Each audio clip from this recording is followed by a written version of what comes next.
there we go. Okay, and are the, sure.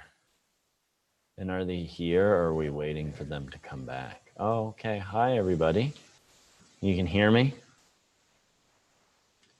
Okay, so we've got some anatomy to go over, and we're working with about, hi. We're working with about 2 hours here.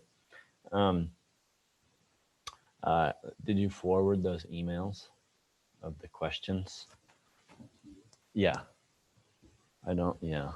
So, and I mean, we can get that stuff at a later time. I'm going to ask real quick if there are any pressing thoughts, curiosities, concerns. So Adam is wicked smart, right? And really nerds out and goes overboard with some of this anatomical biomechanic stuff. I am wondering if anybody has anything that was just totally like, I did not understand that at all, that you at least want to bring to my attention, and we can try and talk about it as we go through things, or we can at least I know it's there. Everybody good? Okay, all righty, groovy. So you guys were all given an anatomy quiz this afternoon and expected this morning and expected to, yeah, pop quiz. Expect to do it in one day. And let's see, one of you got back to me. Only one of them responded back to me. Oh, I won't throw the one under the bus who was able to get the results back to me. Thank you for doing that. Okay, super. So I guess what we're going to do is go over that anatomy quiz together. You can fill it in, would probably be a really good thing to do. And that will give us some footing on how to spend the rest of the time. Okay? Is that good? Any questions? Okay, so I'm going to share my screen, and then we're going to come over to this. All right. This is an open-ended quiz to see where you are all at. There is no pressure, and just fill out as much as you can. Write the names of muscle groups, of the muscle group over the area on the body below. Okay, so rough overview, right? You guys can see my mouse, right? Let me see if I can. Can I do this? Can I do this? It's gonna let me do. Now you should really be able to see my mouse, right? Okay, shoulder. All right. Main muscle group that's gonna kind of be right here are the deltoids. Okay, we have 3 deltoids. We have an anterior deltoid, which is in front, a medial deltoid running right down the middle, and then on the back we have a posterior deltoid. Right here, we've got our biceps. We're not going to worry about the forearm. Part of the reason we're not really going to worry too much about the intricate muscles of the forearm and the shin and the foot doesn't mean that we won't necessarily look over them, is that through my experience, if you really wanted to nerd out on this stuff, at least as a yoga therapist, this would be a little bit more of a niche area, or at least my niche area is going to be more with the shoulders, the spine, the hips, and the knees, not so much the elbows, wrists, and ankles. Not to say that that stuff isn't of value. Most of the time when anybody has come to me about an issue, it's typically not been in the forearms or the wrists or the ankle, unless it's something like plantar fasciitis. Okay, so we have our biceps. This area here would be the pecs. Now, technically we have a pec major and a pec minor. You could put in this little area right here, serratus anterior. Of course, this middle portion, you could put abs. Now we have a few layers to the abdominals. We have rectus abdominis, we have internal obliques, we have external obliques, we have transverse abdominis, okay? I mean, and we could continue to fill this thing out ad infinitum until the whole body was just scribbled over with pen names. We have our quadriceps right here. We've got another muscle right here that we are curious about, at least in yoga when we are dealing especially with a lotus-esque pose, sartorius. Interestingly enough, it's usually on most people the longest muscle in the body. Okay. We've got other deeper muscles like the psoas, which are going to be in this region right here. Moving to the back of the body. On the one quiz that made it back to me, the answer that was written right here were back muscles. I just have to say I really appreciated that. Thought that was great. I'm being 100% serious. It's the perfect answer. Yeah, I really liked that. So you know who you are. Awesome. Okay, so we've got our triceps right here.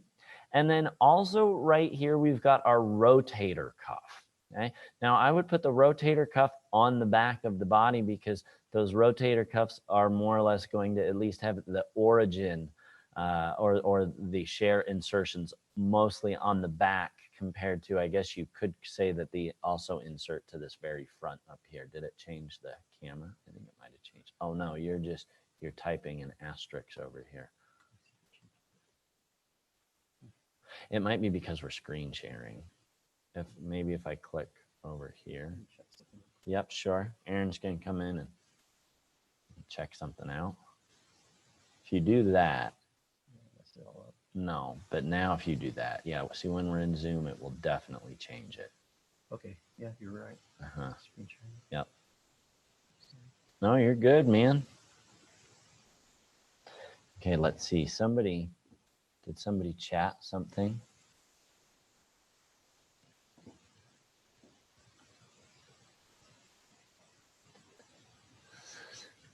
Okay, thanks, Sally. Okay, so muscles on the back.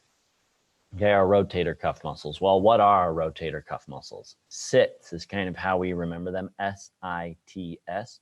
We have supraspinatus, infraspinatus, teres minor, and S-I-T-S, and subscapularis. Okay, those are kind of all going to be in this region here. Now, we put over here, let me get my laser pointer. We put serratus possibly in this region right here. Serratus muscle is going to insert, or its origin, depending on how you want to reference it, on the medial border, the medial edge of the scapula. So you could also kind of put serratus here because it does wrap all the way around. Also these upper back muscles, okay? We've got our upper trapezius and mid trapezius, lower trapezius, or you could just break it into upper and lower trapezius, and you could just simplify it into trapezius. Trapezius is this massive, massive muscle. Okay, it's got this diamond shape to it. Pretty much going to come down and up like that. And the upper trapezius is going to be in that area there. Okay.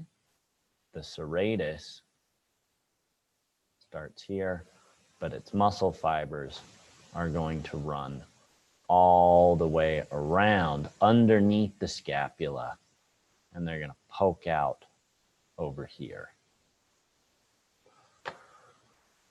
All right, so we've also got rhomboids in this area. And then over here, we have our lats. Here, we've got gluteus, especially maximus. Technically over here, we could say we have gluteus minimus, shows up all the way over here, and then gluteus medius kind of be in this region over here. Okay, gluteus maximus is definitely got the majority of the goods in the back. But when we're talking glutes in yoga, ideally, I mean, it's not really known, but when we want to fire the glutes, we want to fire ideally gluteus medius and minimus. All right, moving down, we have the hamstrings. Okay, and then we have the calf, which is the gastrocnemius. Okay, off to the side over here, we'll work our way up this time. We have our peroneals. Okay, and those pronate the foot. We're just going to kind of loop them into one side. Some important muscles down here in the shin that we will spend some time, not a lot of time, but we will mention. I mean, I said I'm not going to talk about the shin that much, but muscles of the shin that we are going to discuss are tibialis anterior and tibialis posterior, and they are both going to contribute to the arch of the foot. Moving up to the thigh, okay, we've got our IT band. Now that's not really a muscle per se, but we've got the TFL, the tensor fascia latae, however you want to say it, that is going to be the muscle that pulls on the IT band. Okay. Moving all the way up to the neck, we do have the SCM, the sternocleidomastoid.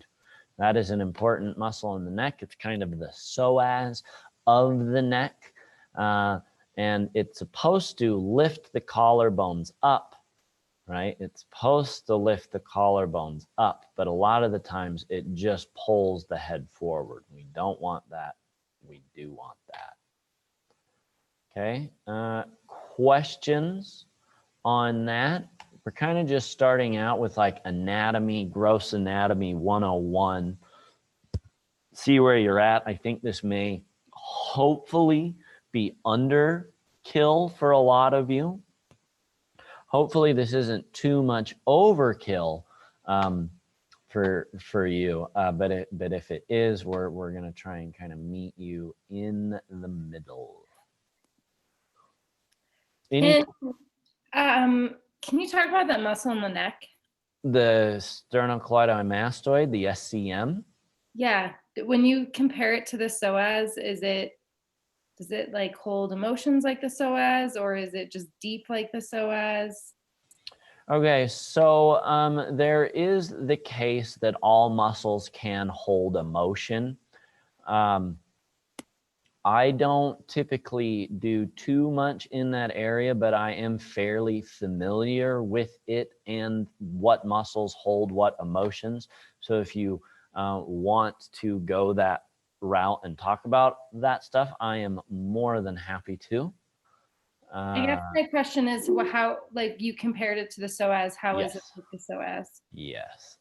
So if we look at the psoas, come on, go away. So if we look at the psoas, okay, so here is the psoas, okay, and this is also somewhat considered the psoas. I mean, this is the iliacus, this is the psoas. They share the same insertion point, and they are collectively known as the iliopsoas. And if we come over here and we isolate the psoas, we notice it has this shape to it. Okay? It goes from the back to the front, from the top to the bottom. Okay, and its role is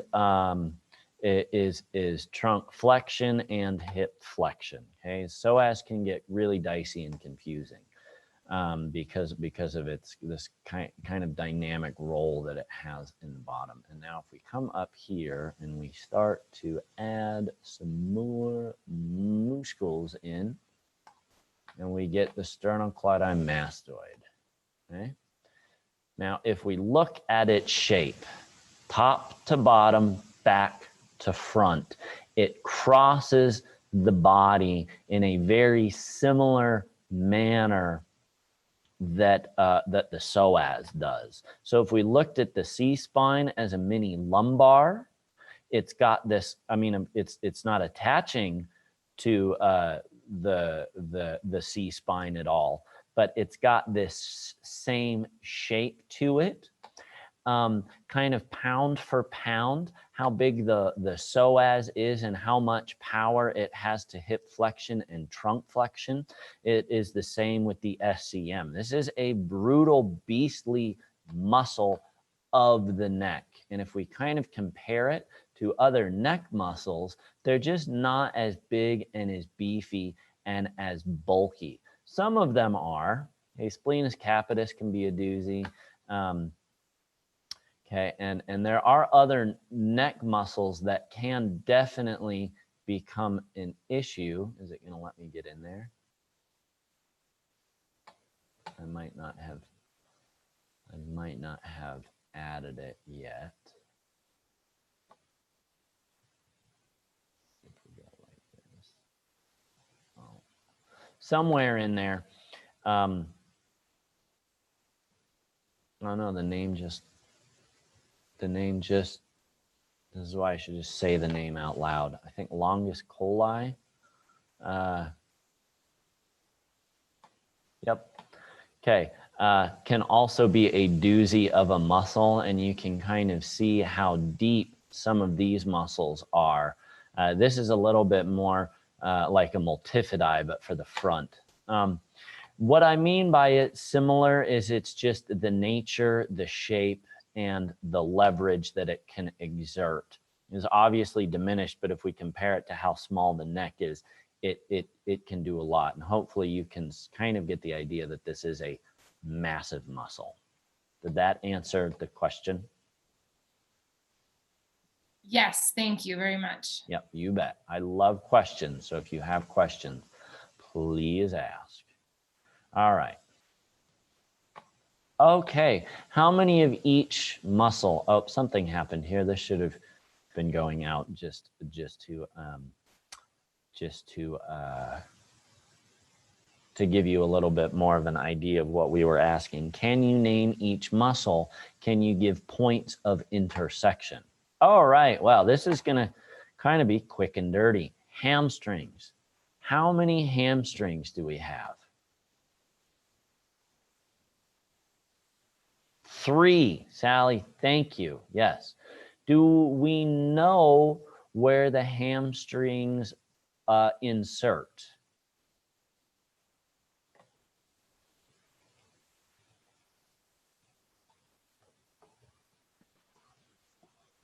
Okay, around the knee. Okay, yep, they're gonna come down below the knee, and where else?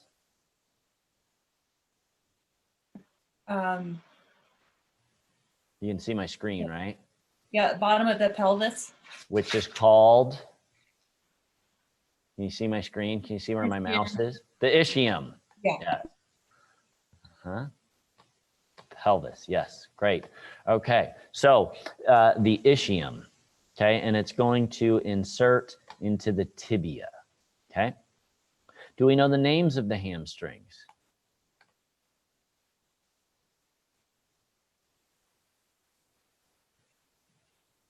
Okay, we've got 3 hamstrings.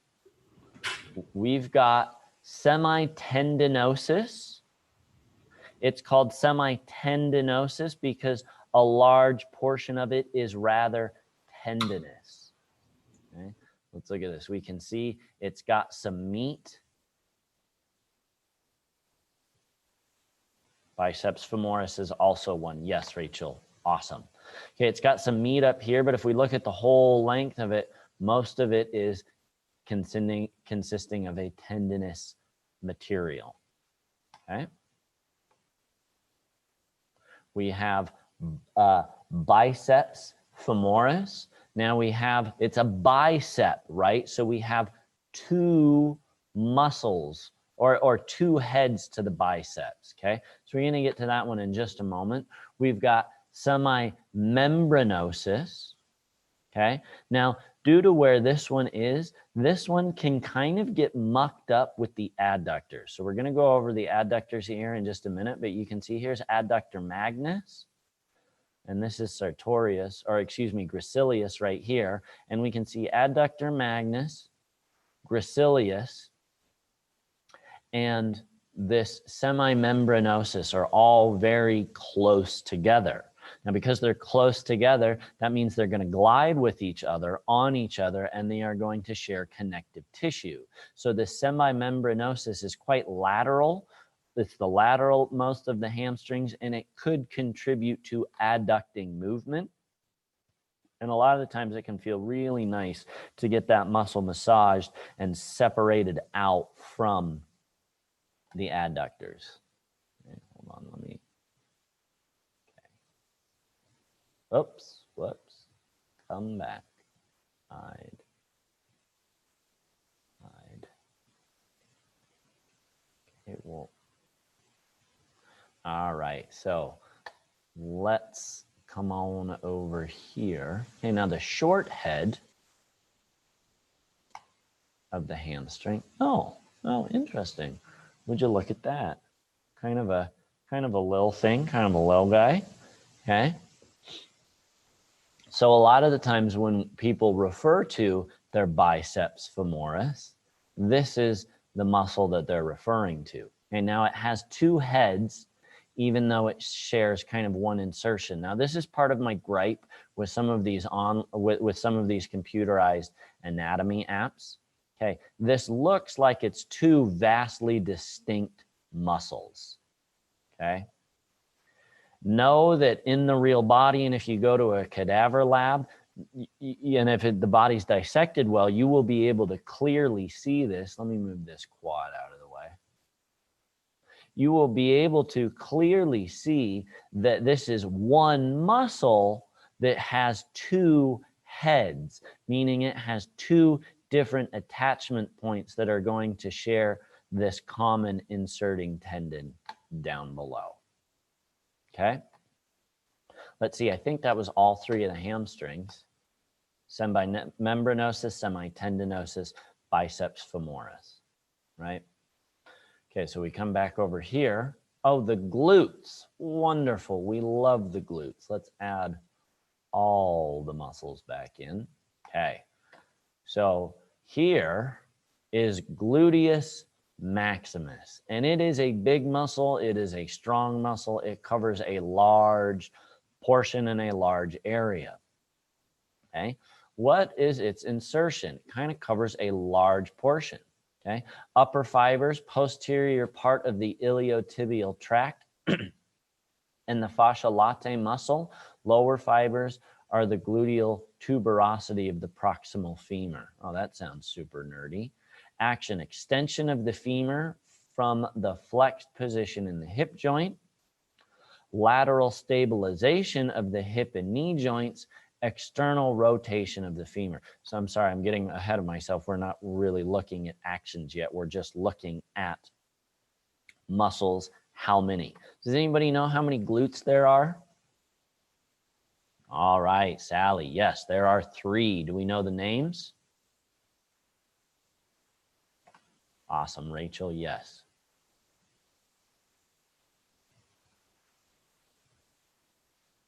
Anybody?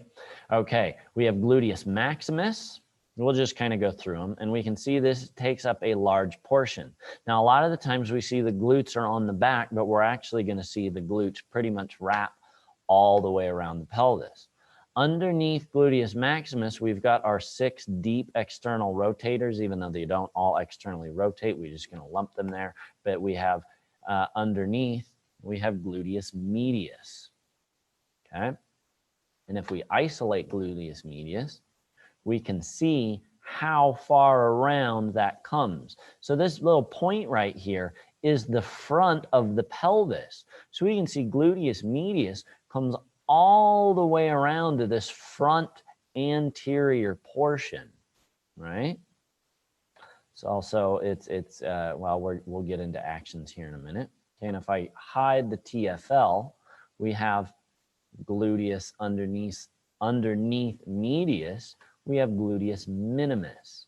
And if we isolate gluteus minimus, you can see, do you guys think that that's on the more on the back of the body or more on the front of the body?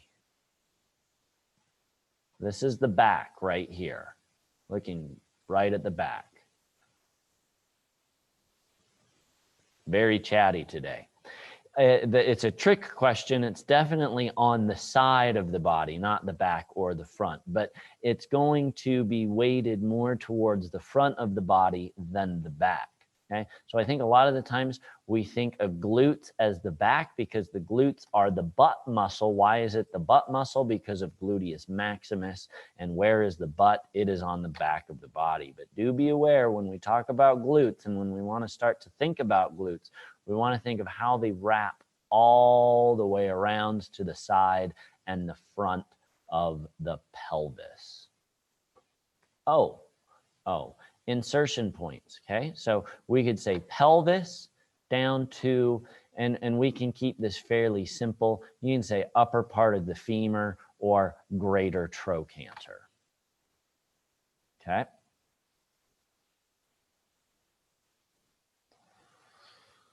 Quadriceps, anybody know how many quadriceps there are?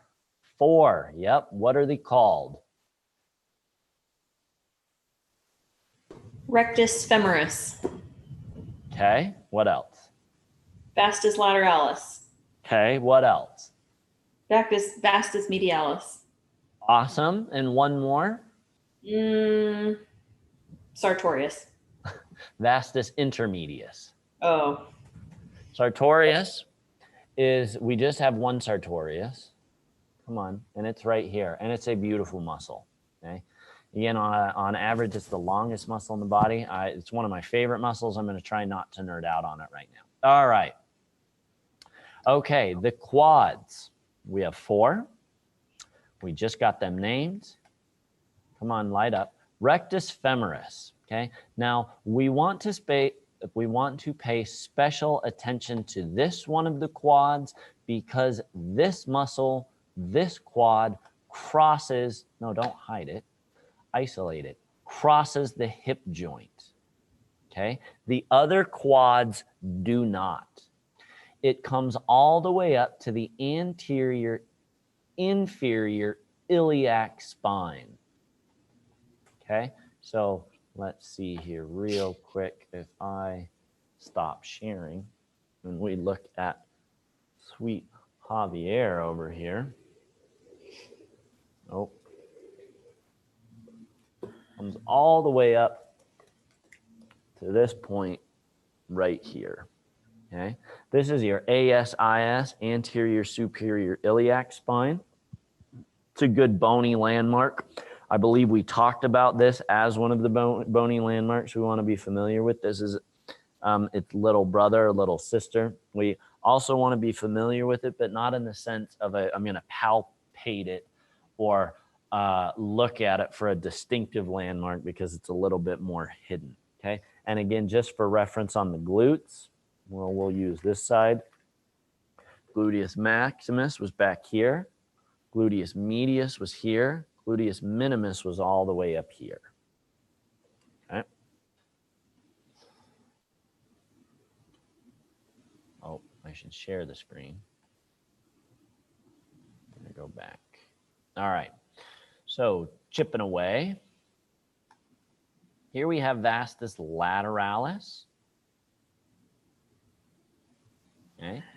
It's going to start up around the greater trochanter, and all of them come down and insert on this patellar tendon, or this, so it's called, okay, it's quadriceps of the tendon above the kneecap, and it's the patellar tendon below the kneecap, but it's the same piece of connective tissue. It's the same tendinous material.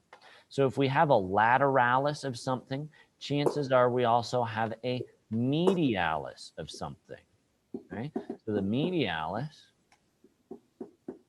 again, is going to start up towards the top of the femur. It's not going to be on what we would call the greater trochanter, but again, it's going to come down into that same tendon of the patella that all of the quads share. Okay, and then we have the very hidden vastus intermedius.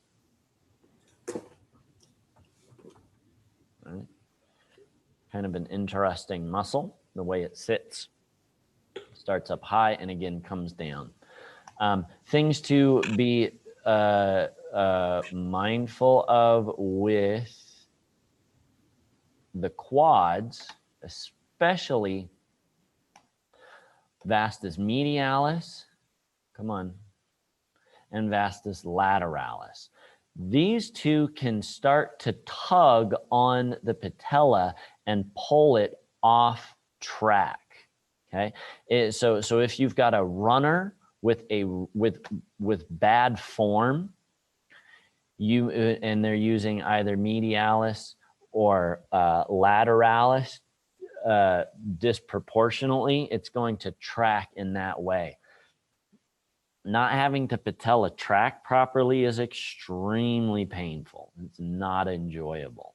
Okay. Also, bodybuilders who do squats with bad form, this muscle right here, vastus medialis, can pop really nicely in the world of bodybuilding. And so some people may overtrain that muscle to get their leg muscles to pop a little bit more, and that can start to pull that kneecap medially, and it can become a bummer. Okay.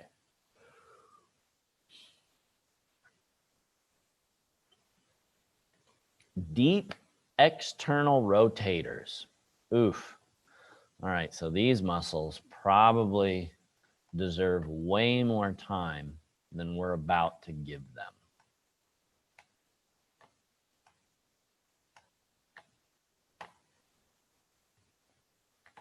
Make sure we can see them all though. All right. How many deep external rotators do we have? 6. Awesome. And something happened here. I tried to write this quiz out where it went 3 hamstrings, 3 glutes, 4 quadriceps, 5 of whatever is supposed to be here, and then the external rotators were supposed to come after that. So it went 3, 4, 5, 6. I don't know how that got switched around. Okay, the external rotators.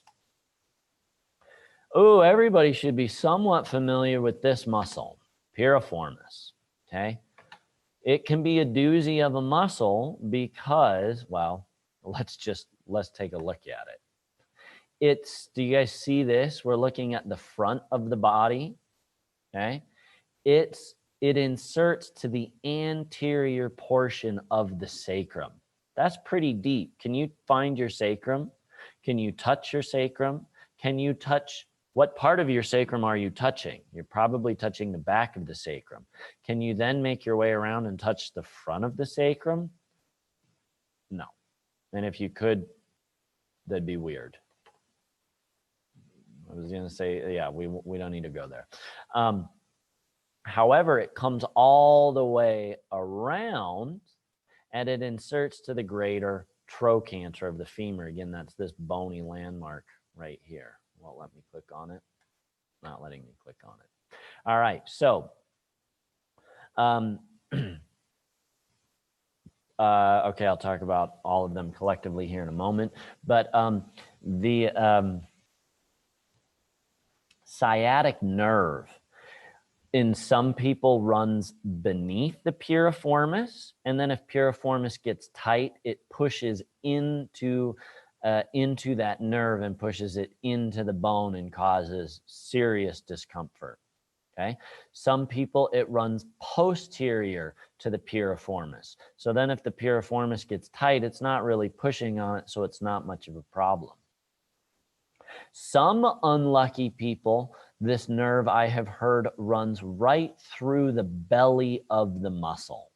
And so then when piriformis gets tight, it squeezes on this nerve, and that's going to be your worst case sciatic nerve situation. Can anybody think of oh, we haven't been talking about this. Maybe we should have talked about this. Maybe we'll go back and talk about it, but we're going to kind of talk about this one in particular. And this will also be the following answer to another question. So maybe pay attention. Can anybody think of a muscle or a pose that would stretch this muscle? Certain forms of pigeon pose. Sally, awesome. On the money. Certain forms of pigeon pose can bring relief to sciatic issues. Now, let's think about something here. Figure 4 can also, absolutely. What happens to somebody when they stretch a muscle for the first time, and it's typically a pretty good stretch? What happens to that muscle or that area of the body the next day? It's sore, right? Think about the first time you stretched your hamstrings, or the first time you stretch your hamstrings after they had been stretched in a long time. They're kind of going to retaliate. So that's just something to be aware of when working with a sciatic thing. Pigeon, let's give them pigeon. Okay, they can do a decent pigeon. They can do a decent figure 4. Okay, we got some relief in our sciatic pain, but then the next day it was seriously inflamed and worse, and they're pissed at us. Okay, why? Well, that muscle is just trying to overcompensate and retaliate and get back to the state that it was previously in. So not only do we want to possibly stretch it, but we would want to massage it with tennis balls, golf balls, lacrosse balls. And you can't just do it once, especially if you're sore the next day. Probably need to go back in and stretch it out. And so if we hide that, we come down. Ooh, what's this next little muscle? Superior gemellus. Okay. Pretty tiny little thing. Okay, you can see it's coming over not from the sacrum, but from the pelvis. It's coming over and attaching to the greater trochanter. Okay. We have inferior gemellus. We have obturator internus, and let's see if I can click on it from here. And we have obturator externus. Okay, so here's our obturator externus. This is going to be the exception to the deep 6 internal rotators. Obturator externus externally rotates the femur. Okay? Muscles move in one direction, they shorten. So when this muscle shortens, it's going to start to pull. Oh, no, sorry, excuse me. What am I talking about? It's lunchtime for me. It externally rotates the femur. Okay, and then we have quadratus femoris. This one is also a doozy, okay? You can get some sciatic stuff running around in this area. Oh, don't do that. Hide. No, back, hide.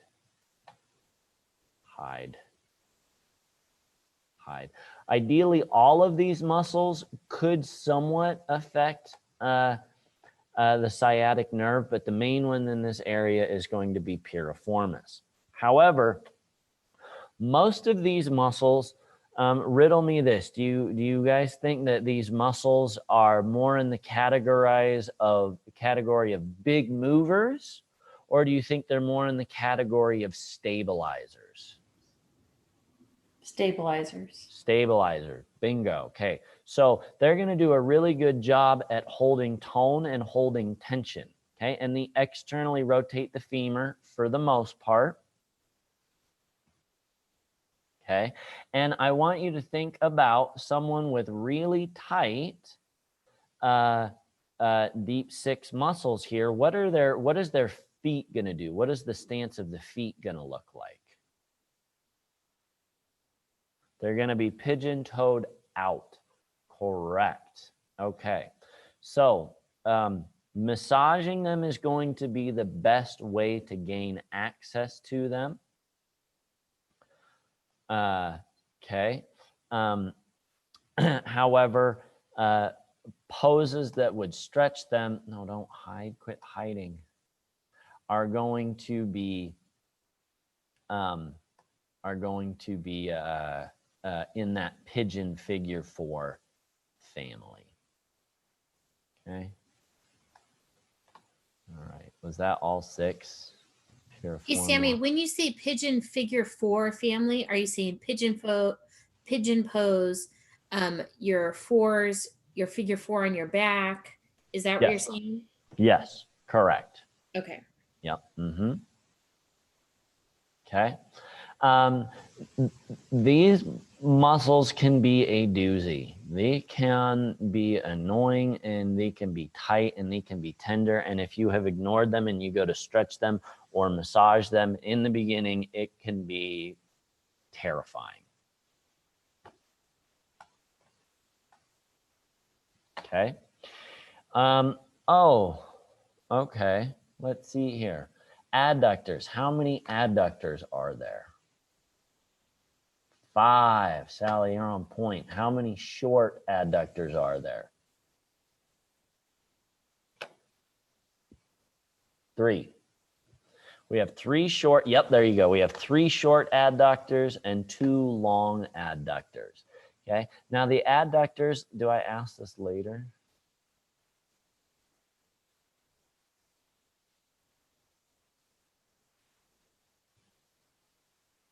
Okay. So I made this harder. This is the easier version. I think the other part of this questionnaire is also supposed to ask, what is the antagonizing muscle group?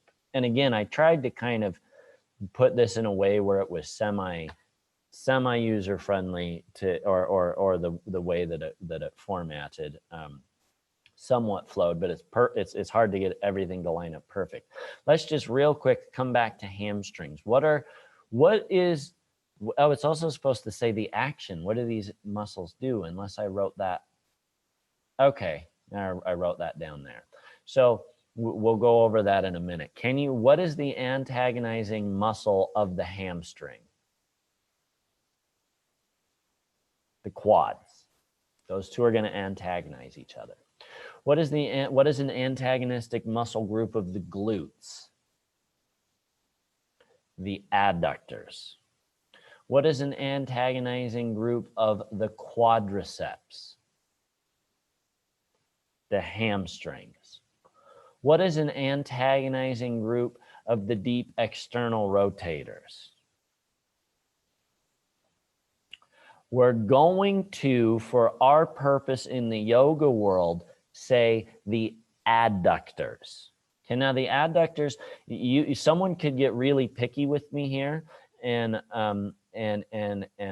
point out some things that are very true, but it can make it challenging to think about when we're thinking about yoga and yoga anatomy and yoga alignment. If you look in some anatomy books, they will say the adductors externally rotate the femur. And this can sometimes be confusing because depending on the anatomy book or source, you've got to kind of be a little bit more clear about is the pelvis in a fixed position and the adductors fire, or is the femur in a fixed position and the adductors fire, or is for some reason nothing fixed and the adductors fire? Within the realm of yoga, it is convenient to think of the adductors as internal rotators. And again, I understand that if you go get on some anatomy stuff, you might look it up and it might say that the adductors are external rotators. I am aware of this. It's just we're going to kind of want to think of them as internal rotators, okay? Because if the pelvis is fixed and this muscle shortens, it's going to encourage the femur to internally rotate. All right, so our 3 short adductors, come on. The shortest of the short, we have pectineus. If you've ever pulled your groin, this is probably the muscle that you pulled, okay? Now, if we look at pectineus, we can see that it starts up here by the pubic bone and it comes back around to the back of the femur. And if that muscle shortens, we can see how the femur would externally rotate. I understand that. It's also going to adduct the femur, and it's helpful to think about adduction with internal rotation, with inner spirals, and AB abduction with external rotation and outer spirals. It's just going to kind of help compartmentalize everything a little bit easier. Okay, so we have pectineus. Come on, why aren't you clicking? We have adductor brevis. Okay, starting to get a little bit longer, and you can also see if that muscle shortened that it would also externally rotate the femur, but again, it's also going to adduct, which we want to, just for simplicity reasons, think of internal rotation. Okay, and then confusingly enough, adductor longus, even though it's got the name longus in the body or longus in the name, is one of the short adductors. Okay, and it's a short adductor because it does not go down or cross the knee joint. Okay, the two long ones. Come on, why are you so slow? Adductor magnus. Magnus because it's kind of magnificent. It's kind of this big old muscle. And there's some substance to it. All right. And gracilis. Gracilius. How's that said? Oh no. You guys see that too? The app crashed on me. Hold on. I asked it to do too much.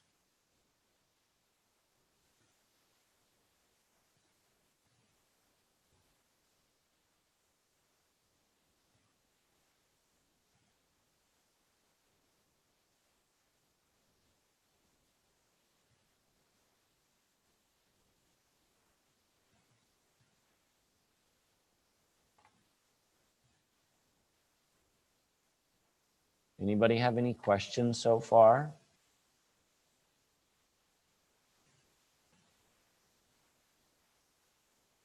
Come on. Go away.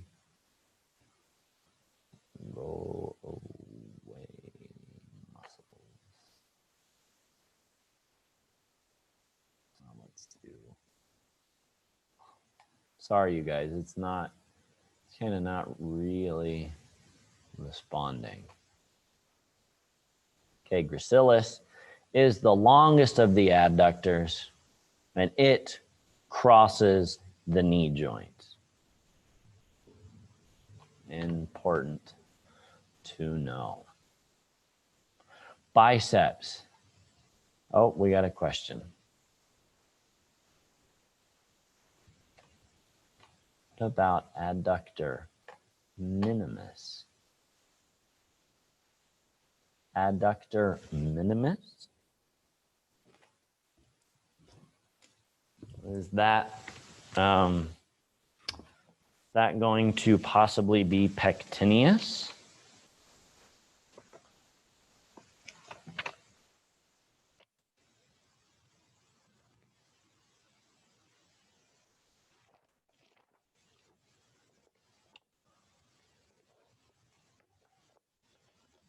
Could be.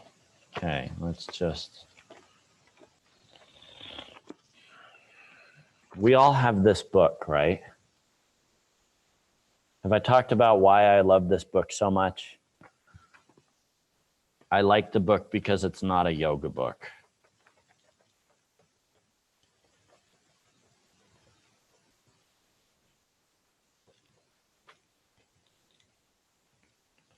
You'd think with adductor longus, there would be an adductor minimus.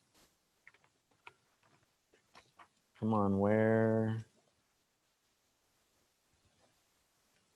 are them adductors at in here? Hold on.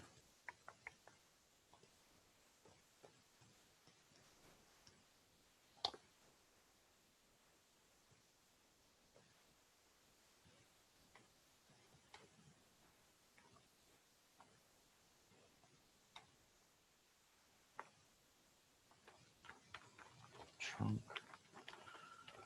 Nipple.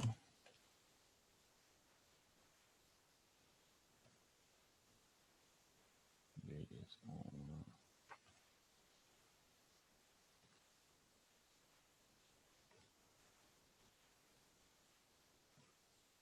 Almost there.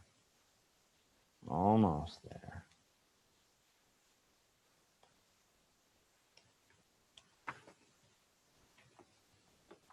Sartorius.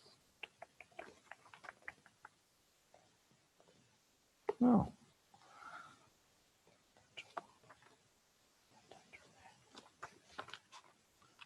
Did we skip adductor brevis?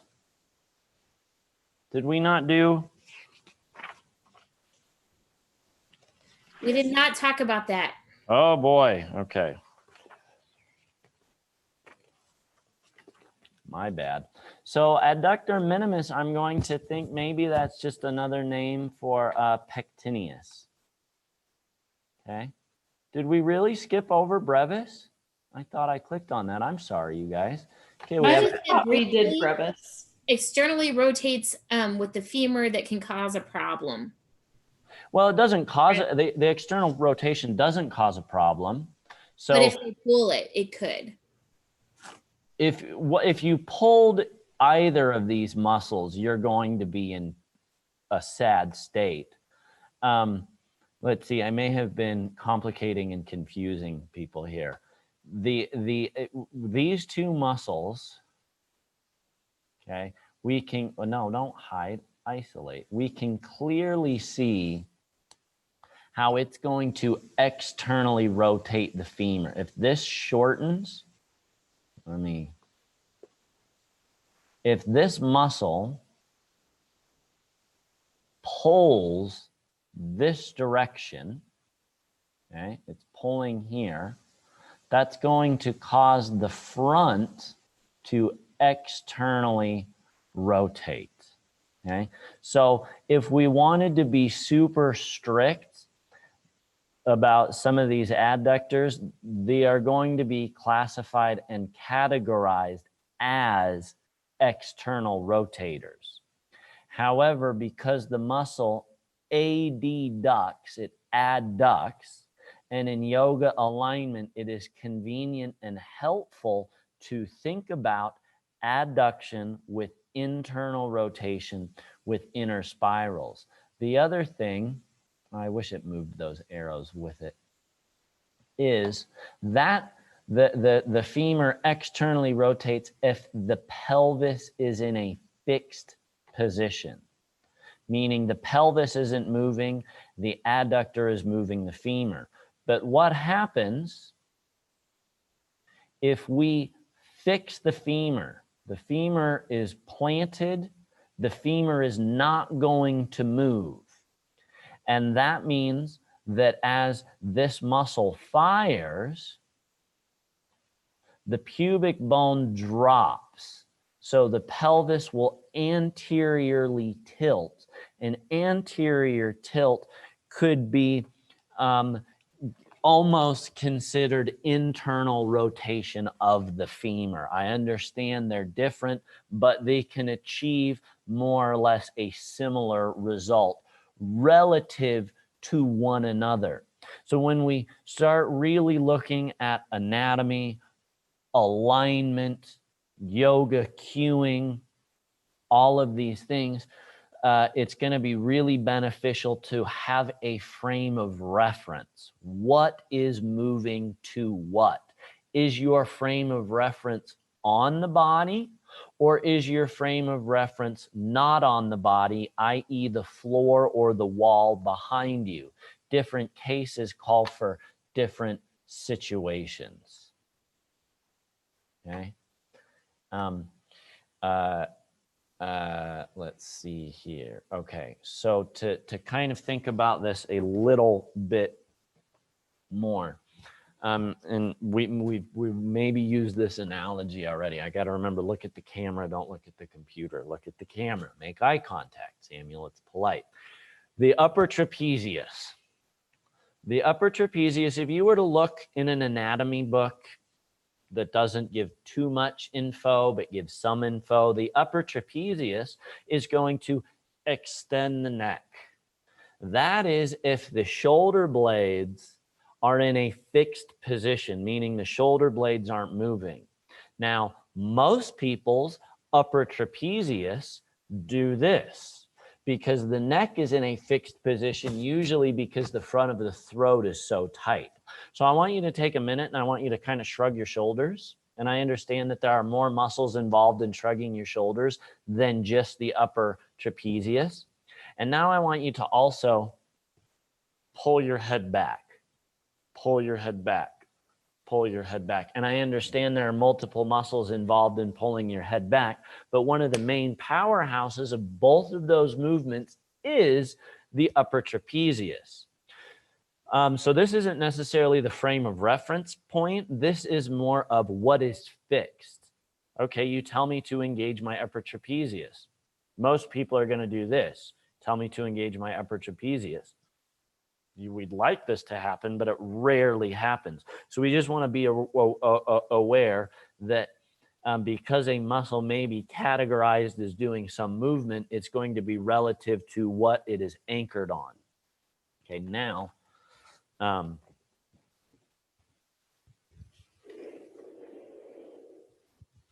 I come over here, and this is part of the what I'm going to talk about next is a part of the problem with yoga anatomy books. Now, hopefully some of them are getting better, but I feel like because yoga anatomy books are marketed to the average yoga practitioner, they are severely lacking information. In both Janu Shirshasana, and let's see if I can do this without breaking my knees, and Baddha Konasana, they are going to say that the femur is in external rotation. Okay, it's externally rotated relative to what? Well, it is externally rotated relative to the pelvis. So that's our next piece of information, but that is still nowhere near enough information to convey the mechanics between the femur and the pelvis, okay? Because then what happens is people and yoga teachers are gonna go, oh, externally rotate. So I'm gonna externally rotate my thigh, or I'm gonna give an adjustment and externally rotate the thigh. But Janu Shirshasana and Baddha Konasana both have this forward fold motion. So if you're externally rotating someone's femur and pushing them forward, or if you're muscling that movement yourself, we run the risk of torquing through the hip joint and tearing stuff, okay? Because even though the thigh is externally rotated relative to the pelvis, if I'm trying to anteriorly tilt my pelvis, if I'm trying to roll my pelvis forward, I'm going to need that femur to move with it. So when I get into Janu Shirshasana, I want you to watch my thigh and tell me if it's internally rotating or externally rotating. Okay, here, I'll do it again. I want to get way down there. What does this femur have to do? Somebody turn their mic off and yell at me what it's doing. Internally rotate. Internally, it is internally rotating. So this is where we need our frame of reference relative to something that is not moving and outside of the body. It is internally rotating relative to the floor. It is externally rotating relative to the pelvis. Which is going to be the more beneficial piece of information?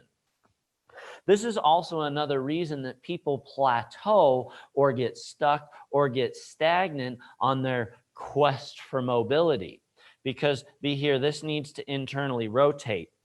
And then teachers go around and they teach the pose with the foot dorsal flexed. When your foot is dorsal flexed, this is a kickstand. and that is going to inhibit internal rotation. And if your hip joint and your pelvis isn't open enough, then that is putting the emergency brake on and keeping the pelvis from moving. And then the way they get down there is by through rounding their spine. And now they're giving more movement to an already movable area. The idea in becoming more flexible is we want to take that mobility and encourage it to go to other areas that aren't as mobile. Okay, so now this is also where we come into every pose has at least 2 actions. Can you see that? It has a primary action that gets you into the pose. It has a secondary counter action that takes up slack.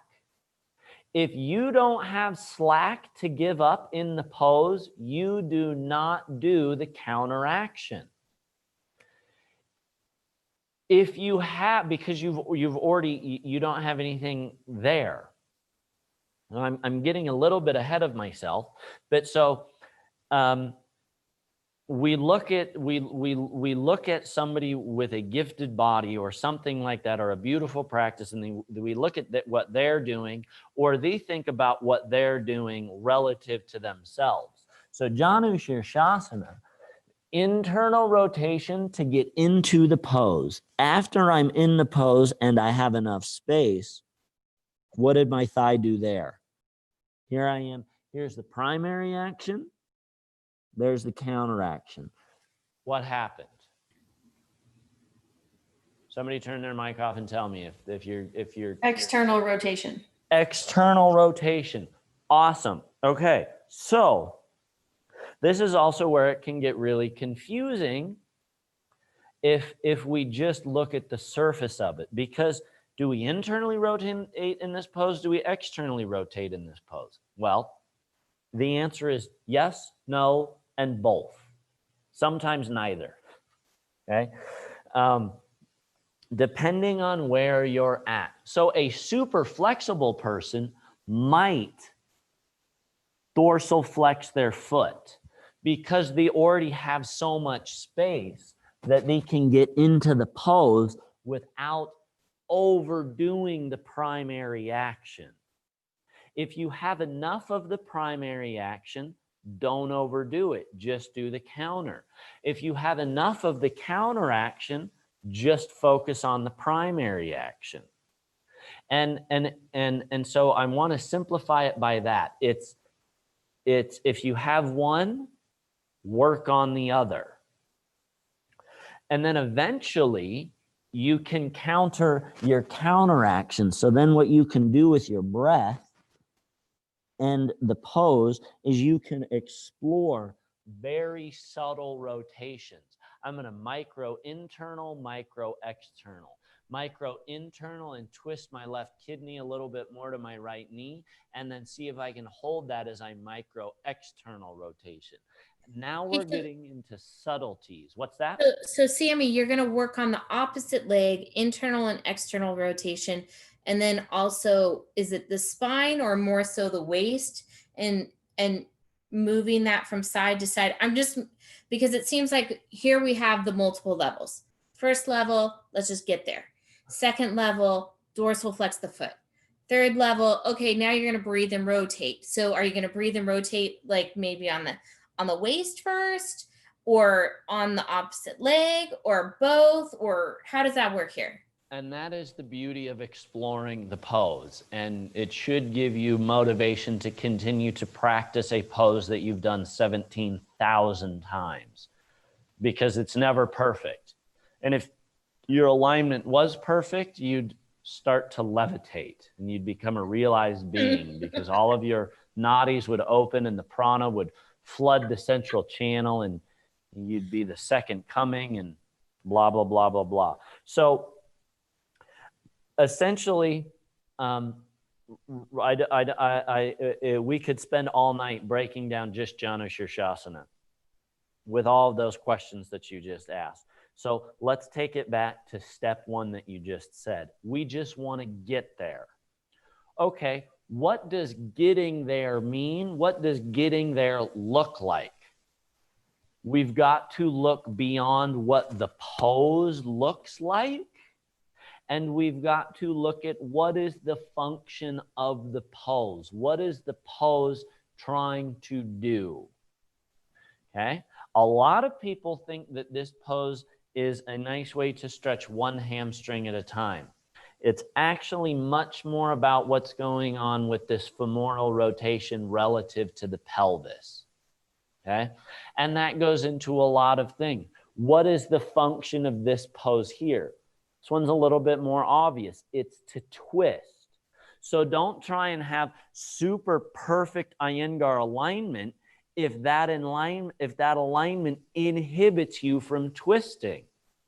One of my favorite analogies for this is, okay, where are your feet supposed to go in Urdhva Dhanurasana, in a back bend? Well, the pros do their feet hip distance apart and their heels touch their butt before they lift up. So because that's how the professionals do it, we all have to have our feet hip distance apart and have our heels touching our butt. Except for most people, that is going to drastically increase pressure in the low back, and it is going to drastically inhibit somebody from lifting up into Urdhva Dhanurasana, and it is going to drastically take away from the pose feeling good. I mean, it's kind of like, just because I mean, I don't know, I don't play sports, so I'm being totally arbitrary here, but like a soccer player kicks a ball, because a soccer player can kick a ball 300 feet. That means us as amateurs need to be able to kick a soccer ball 300 feet. No way. No way. Is there technique in kicking the soccer ball? Yes, absolutely. Is there high-level technique and low-level technique? Yes, absolutely. What do these share? The fundamentals. What are the fundamentals built on? The foundation. What is the pose looking to do? Have the alignment fit the pose. So we've come really far in the yoga community where we're no longer fitting people to a certain practice, right? I'm throwing Ashtanga under the bus here, because in Ashtanga, if you can't do the pose, you don't get to go on. So the person has to fit the practice. Okay, now we have the practice fit the person. We're moving in the right idea, but we've got these delusionally high standards of what the alignment should look like, what your pose should look like, and how to get there. And in reality, like, it's being perpetuated by people who can't do the poses yet themselves, because they're not exploring the pose. They're sticking to these golden rules where if we do it this way, the pose will come and we won't get injured. Wouldn't life be wonderful if it was that clear? Just do this and that will happen. I don't think anything in life works that way, on life's terms, right? Life on life's terms. Nothing works that way. At least it hasn't for me. So, and I can't tell you how many times I see someone back bend and it looks uncomfortable, and I go, widen your feet, move your feet a little bit further away. And they get up there and they're like, wow, I feel like I actually did the pose. But aren't my feet supposed to be hip width apart? And I'm like, will you tell me, how did it feel when you had your feet hip width apart? And I encourage you to kind of go and explore this stuff on yourself. And then I've been lucky enough to have willing victims who will sometimes come to class, and I can come up with a theory. Oh, this kind of worked for me. This kind of felt good for me. I'm going to test it on the unknowing people about to be sacrificed, right? And most of the time it works, and it works out well. Some of the times something that works for me doesn't work for somebody else. And then you start to be able to differentiate and be, oh, this kind of works with this body type and this level of stiffness, and so on and so forth. We got sidetracked, but I hope that was a helpful sidetrack. I hope that made sense. I just want to say that's really what I love about you, because I've been to so many classes where, you know, I have my feet far apart in whatever pose, and the instructor will come over and kind of kick them together and tell me to. And so it's really nice to hear you especially say it's okay to put your feet farther apart. Awesome. Awesome. Okay. Good. Good. Yeah. And so I'm not saying that everybody should share my standards. Okay. I'm not saying that at all. I'm going to tell you my standards though. If a teacher tells me to do something, I'm going to ask them why. If a teacher wanted me to put my feet closer together, I'm going to say, why do you want them closer together?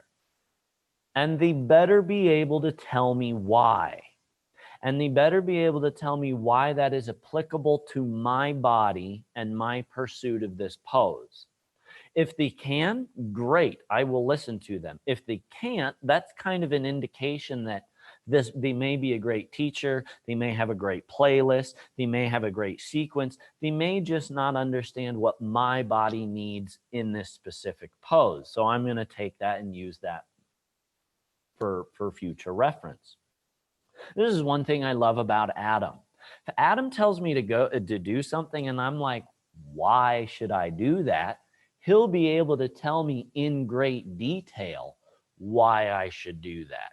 And he's even gotten me to be like, you know, I've had fun with Adam over the years. I'm like, I don't know about that, man. And then he'll record a video of me and show me certain muscles firing and certain muscles not firing.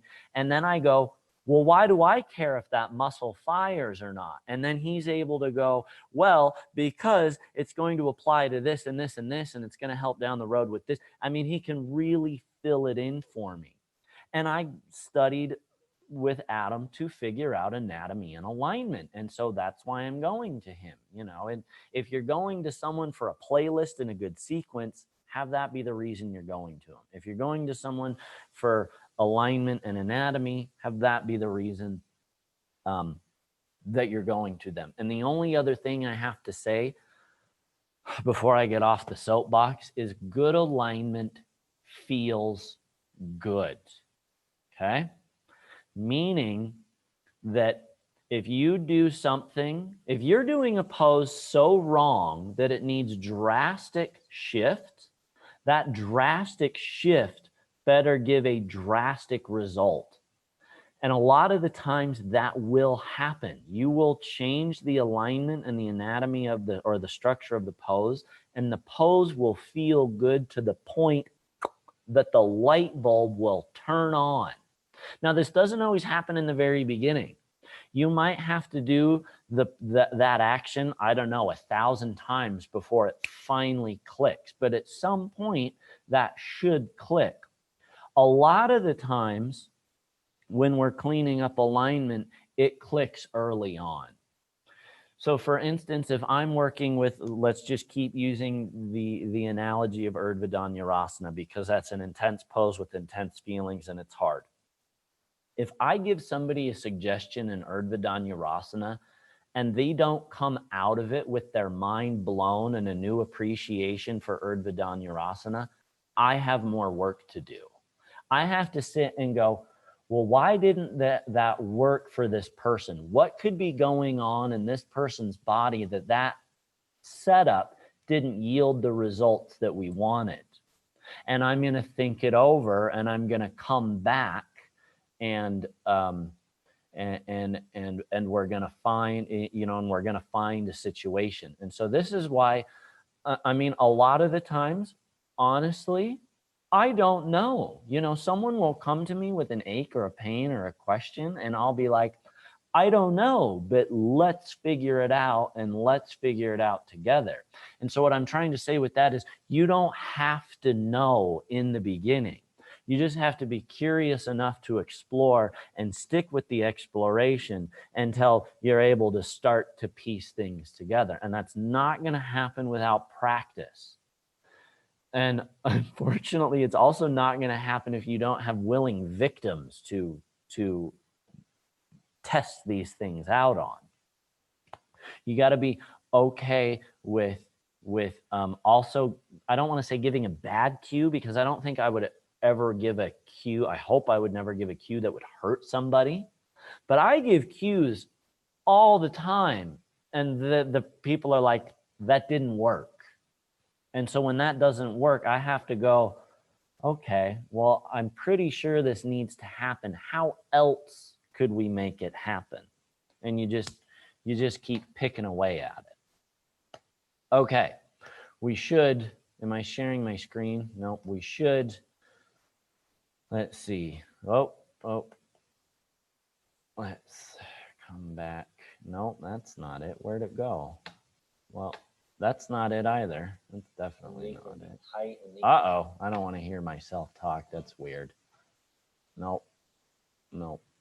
Where did, there it is. Am I still screen sharing? Can you guys see the, okay, all right, super.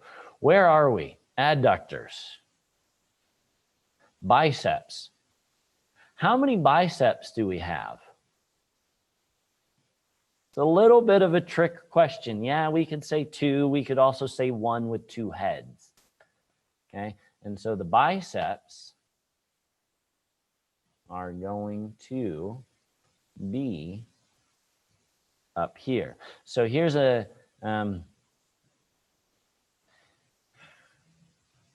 okay, so this clear, clean line, it does not look like that in the anatomy lab. Okay, we have a short head to the bicep and a long head to the bicep, and they share the same tendon down below. So if we isolate the long head of the bicep, okay? See, we've got long head of the bicep, and we isolate it. We can see that it comes up through this little notch in the upper humerus, and then attaches to the scapula, okay? And it's called the long head because this tendinous piece is longer than the, oh, it's not letting me highlight it. Okay, that's fine. You're going to be picky. Than that of the short head of the bicep. Okay, the short head of the bicep attaches to this bony beak right here. Does anybody remember what this bony beak is called? It's one of the bony landmarks that if you want to be into alignment and anatomy, we should know. It's called the coracoid process. Okay, so you've got a bicep that comes up and attaches to the coracoid process. We've also got pec minor, which comes up and attaches to the coracoid process. We'll talk a little bit more about that and the biceps and the pecs and their relation and why they tend to pull the shoulders so far forward out of alignment in a pose like Chaturanga Dandasana. Okay, on the back side, so what antagonizes the bicep? The tricep. Of course. Okay, so we've got this huge chunk of connective tissue down here. So we have a lateral head of triceps, the long head of the triceps. Let me get some stuff out of the way here. Come on. Hide. Hide. Hide.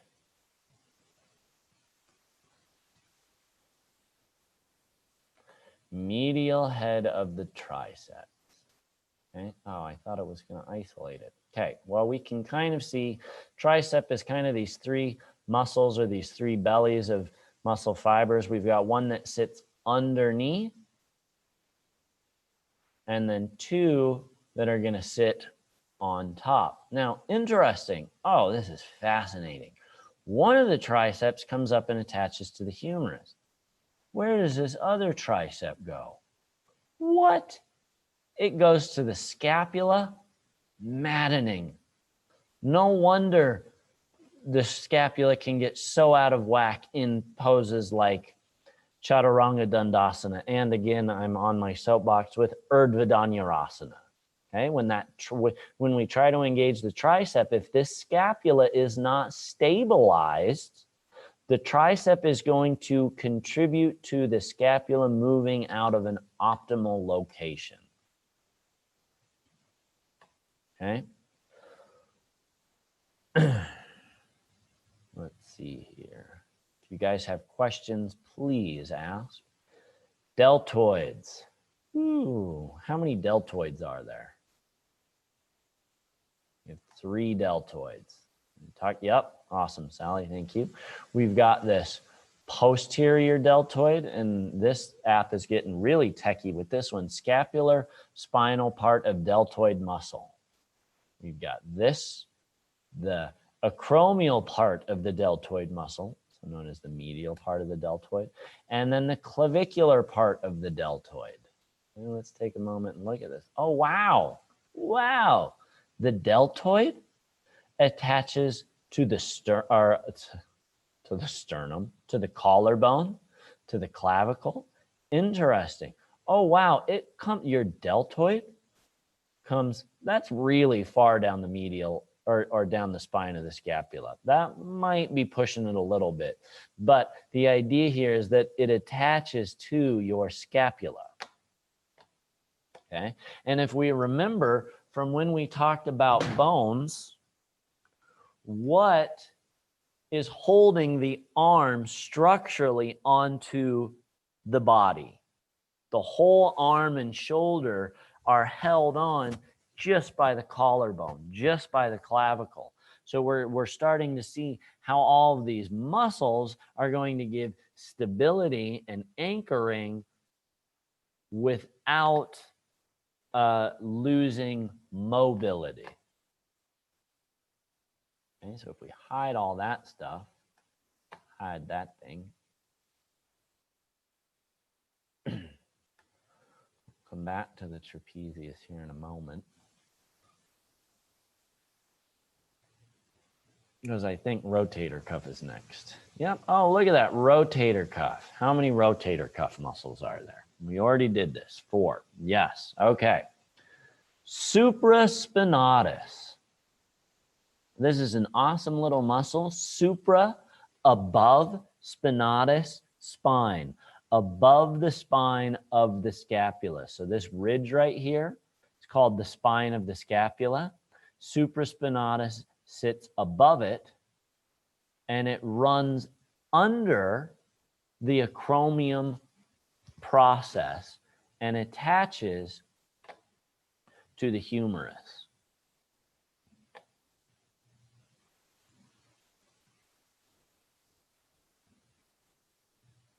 Superior facet of the greater tubercle of the humerus.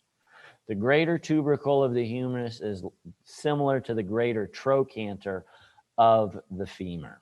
Okay, so this is one of the rotator cuffs, and I want you to notice how it is helping to hold, it is helping to pull the head of the humerus into this glenohumeral cavity.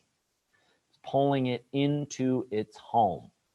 It also is going to start abduction of the arm, but a very small percent. It just initiates it, because if it continued to lift the entire arm, it would be too much of a force and that muscle would get pulled, which it often does.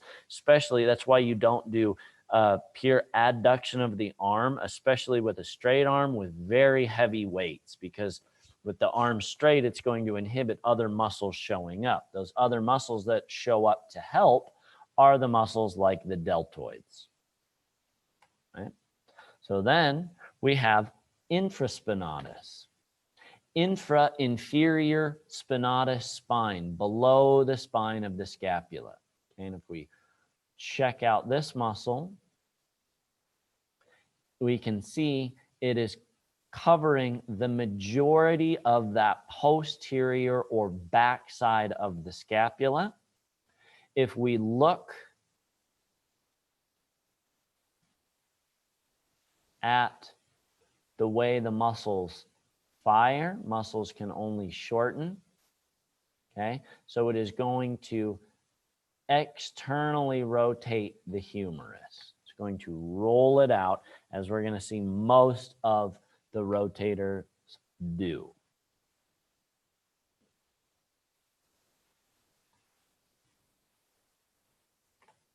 And it's covering a large chunk of real estate. We hide that. Oh, see, there's not even anything underneath it. Okay, come on. Teres minor.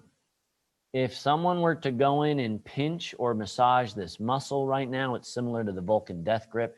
You'd probably cry and drop to the floor and shiver and be in intense pain because this little muscle gets overworked.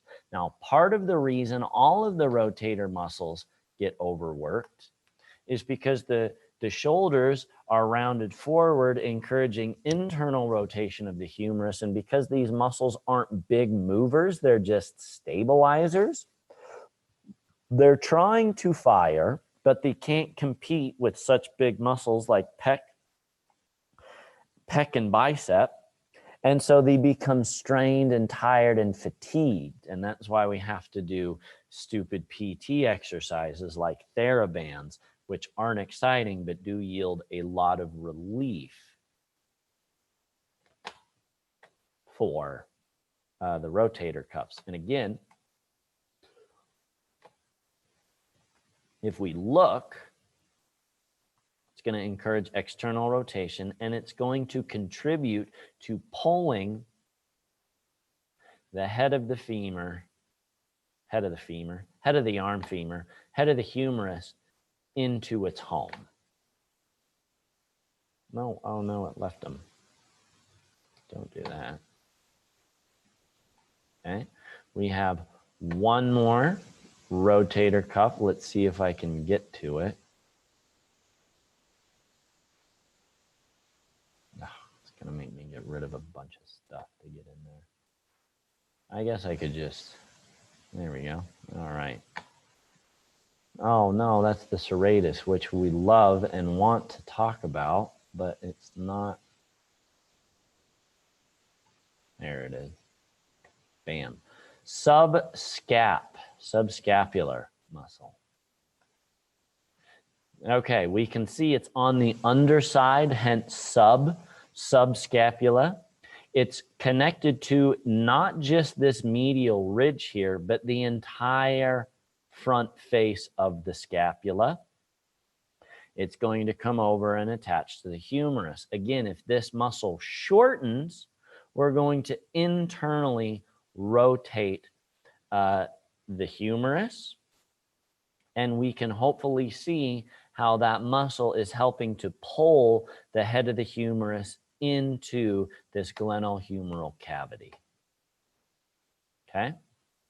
Now, we have a teres minor, which is going to lead me to believe that we probably, lo and behold, have a teres major. Teres major is not a rotator cuff. Can anybody guess why?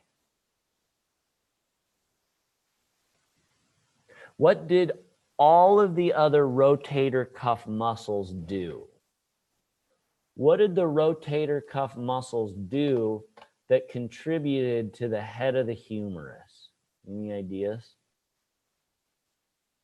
They keep it in place. They keep it. You can pull it out and pull it back in with those muscles. Like floss your shoulder, head of your arm bone with it. Right. Okay. Yeah. Without those muscles, the head of the arm bone would kind of droop down. And teres major does not contribute to holding the head of the humerus into the glenohumeral cavity. Okay. So we can sometimes get confused with teres major. It's also a very sad muscle. Everybody should get their teres major massaged. Okay. So I want to stay on par with this and not get sidetracked by awesome muscles like the serratus anterior. What does the teres major do? What does the teres major do? Let's look at the really nerdy answer. Adducts and medially rotates arm at glenohumeral shoulder joint. Okay, so it adducts, it's going to help pull the humerus back in, and it's going to, just like the other rotator cuffs, well, except for supraspinatus, again, it is not a rotator cuff, it's going to medially, or I'm sorry, this one is going to medially rotate, where the other one's externally rotated. Wow, now I've really confused you. Should be another reason. So the rotator cuff muscles externally rotate. Teres major medially rotates. And we can see, because it's attached to more of the front portion, as this muscle shortens, it's going to internally rotate. So this muscle can contribute to part of the problem in misaligned shoulders in Chaturanga Dandasana. Okay, and really Chaturanga Dandasana, because the pec, which is what we're going to talk about next, holds so much, and it starts to recruit these other muscles pulling forward. It's internally rotating when really we want to be externally rotating through the humerus. Now that can also be confusing, because it's not like you have this drastic range of external rotation through through a pose like Chaturanga Dandasana. And it can be hard to feel, especially if you have limited range of motion, and it can be hard to see. But I'll never forget, I think it was my first trip in India, and I was watching, for a Russian, he was a small Russian. But Russians are fanatics, right? And they're really good at whatever they put their mind to. And so there was this Russian practitioner who had a beautiful practice. And I remember watching his up dog. And you could just see in his up dog, his humerus externally rotated without moving the hand. He went up and his humerus externally rotated. And I just thought, that was the most interesting thing. And then you think about extension of the upper thoracic, what the shoulder blades need to do, what the shoulder is going to look like as all of that comes together, and external rotation of the upper humerus starts to make total sense. This is why it can be beneficial to watch people practice. Watch what they do knowingly, watch what they do unknowingly. Watch the cues you give them and see if they do it. But now here's the thing that usually happens. When you give a cue and somebody does it, they usually sacrificed somewhere else to achieve that movement. And so you've got to ask yourself, which thing is more important? The movement, is that more conducive to the state of the pose in a twist? Is that movement helping them twist? Or am I being nitpicky, and that nitpickiness is also taking away from the twist? I can't think of any like super contemporary practitioners to go watch, especially because social media has just really done a number on yoga and yoga practitioners and self-taught practitioners and people who just happen to be flexible and they can do a pose, but are they doing it like the rest of us? Are they doing it in a way that would be meaningful to the rest of us? If you can find, we should be able to find this footage from like, the earlier the better, 60s, 70s, 80s, early 90s, and 2000s of people practicing. Try and find videos of old Ashtanga people practicing. Try and find videos of older Iyengar students practicing. Try and find videos of Krishnamacharya practicing. Try and find pictures and videos of a young Iyengar practicing and watch them and watch what they are doing. It'd be interesting and a wonderful assignment, but it'd probably be way too technical for me to even suggest it to Aaron. So this will just be extra credit. Get Iyengar's Light on Yoga. Read it, read the cues he says to do, and then watch a video of him doing or demoing or getting someone else to demo the pose and see how much of it syncs up, see how much of it doesn't sync up. Try to notice things that are more important and try and notice things that are more subtle. It's almost, it's really a shame, because in a pursuit of achieving mobility, the stiffer student obviously needs more help. But because they're stiffer, they have a limited range of movement, which means you're going to have a limited number of cues that you can give them that they'll be able to do because they don't have that much space. But that doesn't mean that you don't love and appreciate and are willing to work on them. Where the flexible student comes and they have so much space, so there are so many cues and little things that can be cleaned and buttoned up to make it safe and effective and still pursue more mobility from them. So try not to, of course, you're all humans and you will never have favorites because you will love everybody equally. And of course, we all say that and mean that and want that. But it may come out that because you spend more time picking on one person, just be aware that the stiffer someone is, how can I say this super watered down?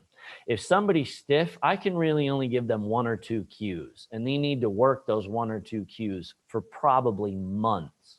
If somebody's mobile, I can give them 3 or 4 or 5 or 6 cues, and that person needs to work that pose for probably 6 months as well. But just know that if someone is more limited, if you're more limited, that also means that the number of actions you're going to be able to perform is going to be minimum, which maybe should hopefully be reassuring that you only have one thing to work on, and the Gumby over there in the corner has 27 things to work on.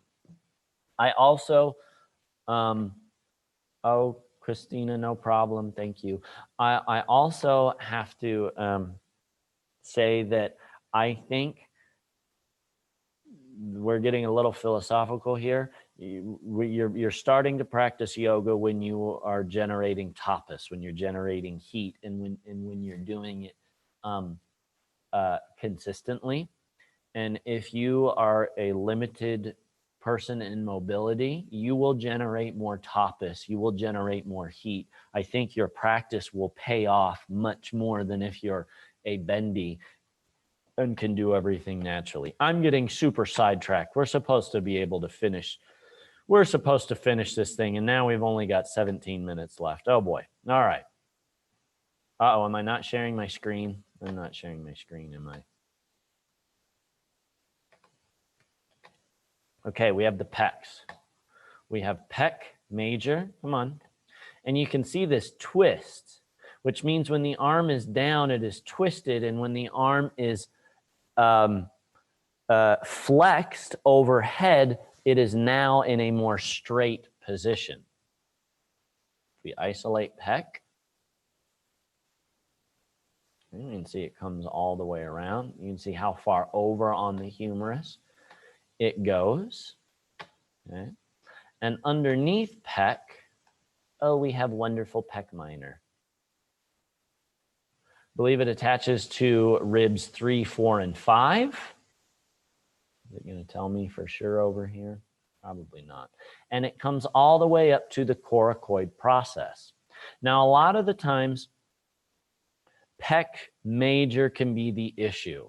And you can stretch and you can foam roll and tennis ball and all this stuff to pec major. But pec minor can also be the really stubborn aspect, because pec minor is going to affect where your scapula is positioned. And because your scapula is pretty much just floating and it's muscles that anchor it, and if you need to move something, something else has to be stabilized. And a lot of the times the scapula will get stabilized in the wrong position by the wrong muscles at the expense of the body attempting to accommodate whichever movement you are trying to get it to do. So pec minor is a doozy, and everybody should go get it massaged at least every couple years. Let's see, what is next? Oh man, we're not gonna make it through this. Crap. started talking too much. All right, abdominals. We're going to come down to the abdominals. Okay, so here we have the external oblique. The external oblique points down. The cue that they always give in the anatomy lab is X points to sex, meaning your external oblique muscles point down towards the reproductive organs. Okay, they are going to help with twisting the trunk and stabilizing. Okay, then we have our internal obliques. This makes them look very flat in the cadaver labs. They say internal obliques point up like the roof of a house and you are inside. Let me stop sharing so I can show that. Internal points up to make the roof of the house that you are inside. Internal obliques are deeper than external obliques. Hence the external is outside, internal is inside. Okay. No, don't isolate.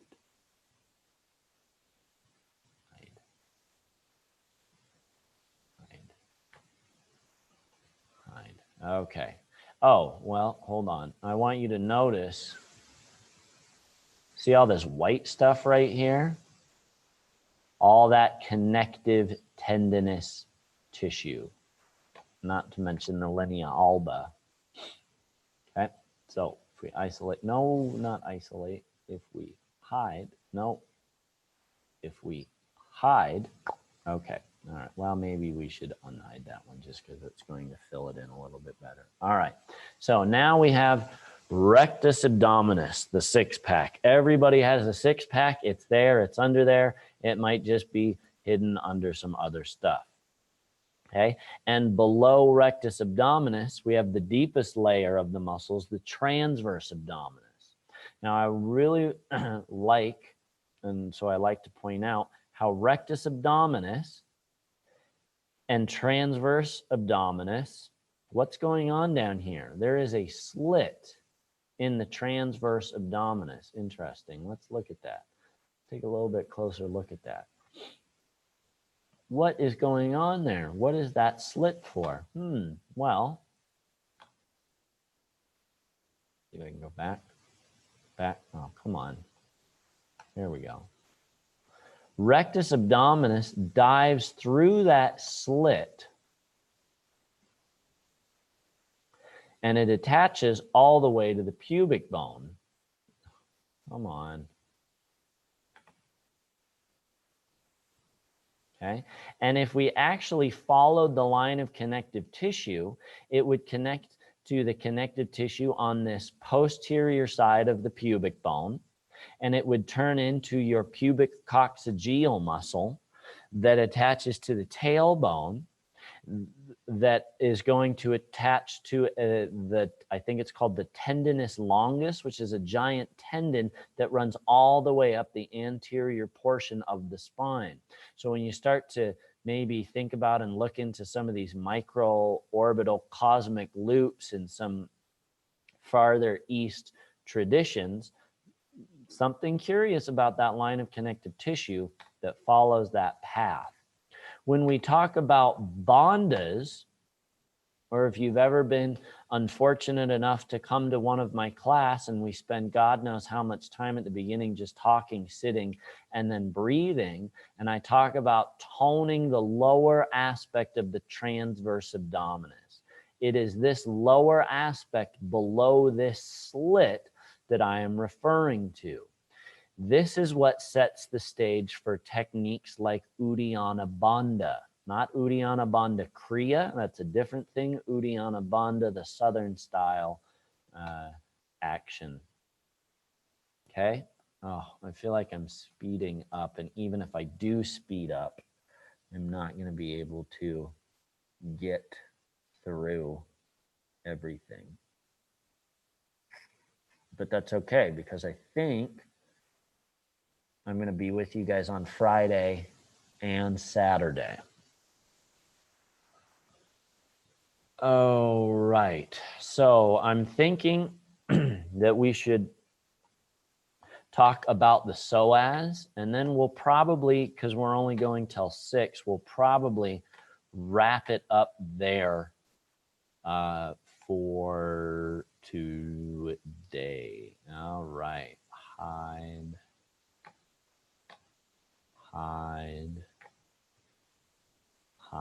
All right. Psoas. Well, we're going to talk about psoas. We also got to talk about the QL, the quadratus laborum. And then next time we'll start off moving down the back.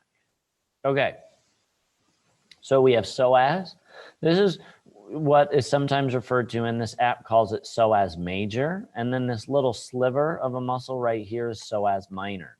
Apparently, not everybody has a psoas minor. Why? I don't know. That's just according to the people in cadaver labs, what they say when I ask them about that, and it's not there. So a theory is that it is phasing out. We because it doesn't do that much, we're evolving to not really need it anymore. The psoas, come on, highlight, attaches to the anterior portion of the transverse processes of the spine. So you can see these little bones right here. These are the transverse processes. The psoas attaches to the front of them, okay? Ooh, and possibly even some of the vertebrae themselves. So that's pretty gosh darn deep in the body. And I also can't kind of emphasize how deep that is, right? We may like look at someone when they're rounded over and we can see their spinous processes. But if you're in a cadaver lab, you'd be surprised how deep the spine actually sits in the body. It is buried under a lot of muscle. And so when we talk about the psoas being a deep muscle in the body, hopefully you can start to realize and appreciate how deep it actually is. It's going to come over, cross the hip joint, and insert into the lesser trochanter, okay? As does the iliacus, okay? Now the iliacus doesn't just attach to this rim up here, it attaches to this whole inner surface of the pelvis, and it's going to come down. Oh, does this muscle just end because the app isn't showing it connect? I guess it must just end. No, of course it doesn't. It shares that same tendinous insert into that lesser trochanter. Psoas can be confusing because psoas can flex the hip, anteriorly tilt the pelvis, and extend the lumbar, and it can posteriorly tilt the pelvis and flex the lumbar. So psoas, depending on how pissed off and how out of whack it is, can manifest in a lot of different things. Somebody could have a tight psoas like this. Somebody could have a tight psoas and look like this. Somebody could have a tight psoas but and look like this and have an extreme back bend, but they could still have a tight psoas. Psoas is a wonderful muscle, even though it can get that confused and that out of whack, because it can do all of those things that I talked about. It can manipulate the body in a lot of ways. It can also stabilize the lumbar, and it can stabilize the pelvis. And so it's this wonderful, wonderful muscle. One of the antagonists, is that right? Can you guys see the screen? Is the anatomy app up? Yep. Okay, thank you. Is the quadratus laborum. Come on. There we go. Okay.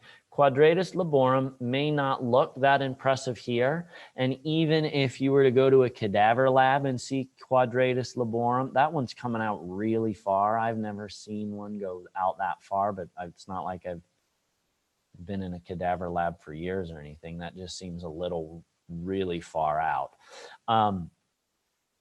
A lot of the times in cadaver labs, you're seeing senior citizens, who are old and brittle, and so their muscles are deteriorated. And I remember the first time I saw a QL, I was like, that's not impressive. And they're like, well, think about when this person, was 30, 40, 50 years younger.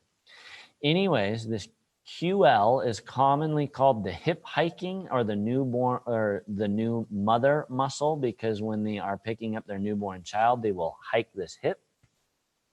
QL is a stabilizing muscle, and it is ideally going to stabilize the right pelvis when the left psoas engages. And so they're going to work right psoas, left QL, right QL, left psoas. Now this can complicate things, because if somebody's got a pissed off QL, is it the psoas on the opposite side?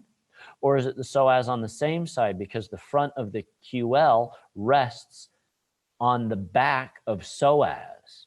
And so you can get all kinds of confusion, mixed up mess, possibly even misdiagnose whatever is going on, just because of how all of this works together. We've got psoas, iliacus, QL, a right side and a left side. So you can't just go, oh, your right QL is sad, so it must be your left psoas. Just because that's the way the mechanics of it are ideal to work. You could have a pissed off QL because your right psoas is pissed off. You could have a pissed off QL because your deep external rotators are pissed off. Let's say piriformis is really out of whack, and that's really pulling on your or on your sacrum in a weird way. That's really applying pressure to your right SI joint in a weird way. And because the body is trying to stabilize it, because QL stabilizes or antagonizes psoas, it's a heavy hitter. It can hold on. A lot of the times,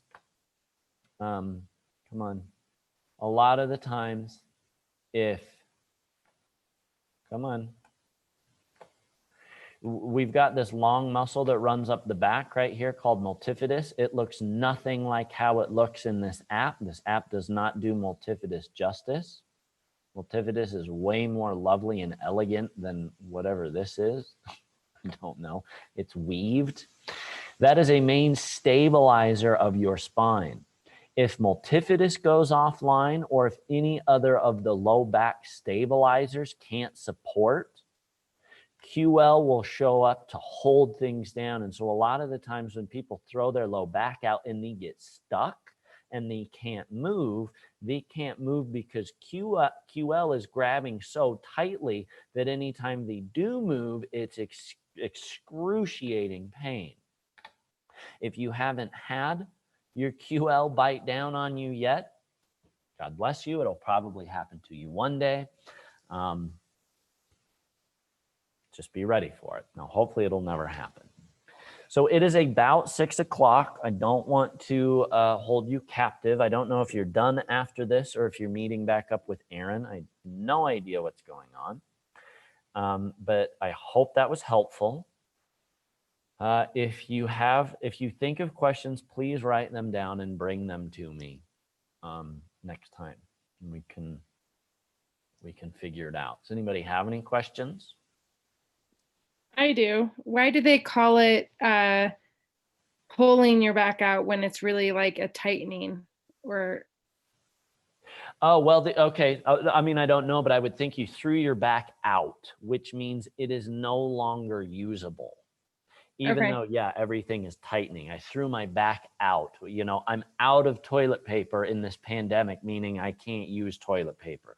I threw my back out, meaning I can't use my low back at the moment. That would be my guess. Good question. Anybody else got anything? I have a question for next time. Yes. Is it possible that you could spend a little time talking about chaturanga and the maybe some more therapeutic variations you could give, and some of the yeah, you get it. I love it. I love it. I love breaking down chaturanga because let's be honest, it's an awful pose. It's an awful pose to hold. And the majority of people are doing it not as well as they could be doing it. So yes, I might forget. I'm very forgetful. Please just remind me. What I'm thinking we're going to probably do is we're going to finish going over this sheet, which should give us our gross anatomy rundown. And then we will probably be looking at poses and how to do a pose properly, actions, counteractions, at least the theory behind all of that. This may, alignment anatomy may sound scary because there's how many numbers of poses? There's an infinite number of poses. There's really only 2 poses. Why is the camera being weird? There's really only 2 poses. And we'll talk about that. And then there's really only 2 actions that you can do in every pose. So that really breaks things down. In setting 1, we have 2 options. In setting 2, we have 2 options, 4 options. Every pose we can simplify into 4. Now that's obviously oversimplifying it. Of course, it is more complicated than that. It can be more complicated than that. It will be as complicated as you want to make it. But know that it's a fairly simple starting point, and hopefully from there you can start to branch out. I have no idea if we're meeting in person in June. It's June now. Aaron would know. I have no idea. Are you guys done tonight, or are you meeting, or are you waiting around for Aaron? Done? Okay, done. Awesome. Well, thank you. I hope that was helpful. I hope that was beneficial. If you have questions, please bring them. Again, I think I'm going to be here Friday and Saturday. That's what I was talking about with Aaron earlier. We'll get it figured out. We'll try to answer everything I can. Know that, oh, thank you. Know that I really like this stuff. Hopefully that shows. I really like to nerd out on this stuff. Know that I am here to support you. If you have questions, track me down and bother me. I'm pretty open with everything. And if you don't have my information, ask Aaron for it. Aaron knows that he is allowed to give it out, at least my email. Okay, so I'm here to help you all out. Do you just want to give your email to us so we could just email you if Sure, we have yeah. Yeah, I'll put it right here in the text. Okay, thank you. Thanks, Sammy. Of course. There it is right there, sammyj.yogi@gmail.com. Now, I will say, depending on what's going on, I sometimes can take a little while to, oh, thank you. I sometimes take a little while to respond to emails. However, I will always leave every unresponded email at the top of my inbox, unread, flagged star, so that it glares me down every time I get on my email account, and I have never not responded to an email. It may take a while, but I have never not responded. So it's sammyjyogi@gmail.com. sammyj.yogi. Oh, sammyj. Thank you, Rachel. Kate, it's also on the email we got from Aaron this morning. It's I was telling Kate that your email is on the email we got from Aaron this morning. Yeah. Yeah, it's on that CC'd. Yep, exactly. All right, thank you. Thank you all so much. You were wonderful. Look forward to next time. Bye.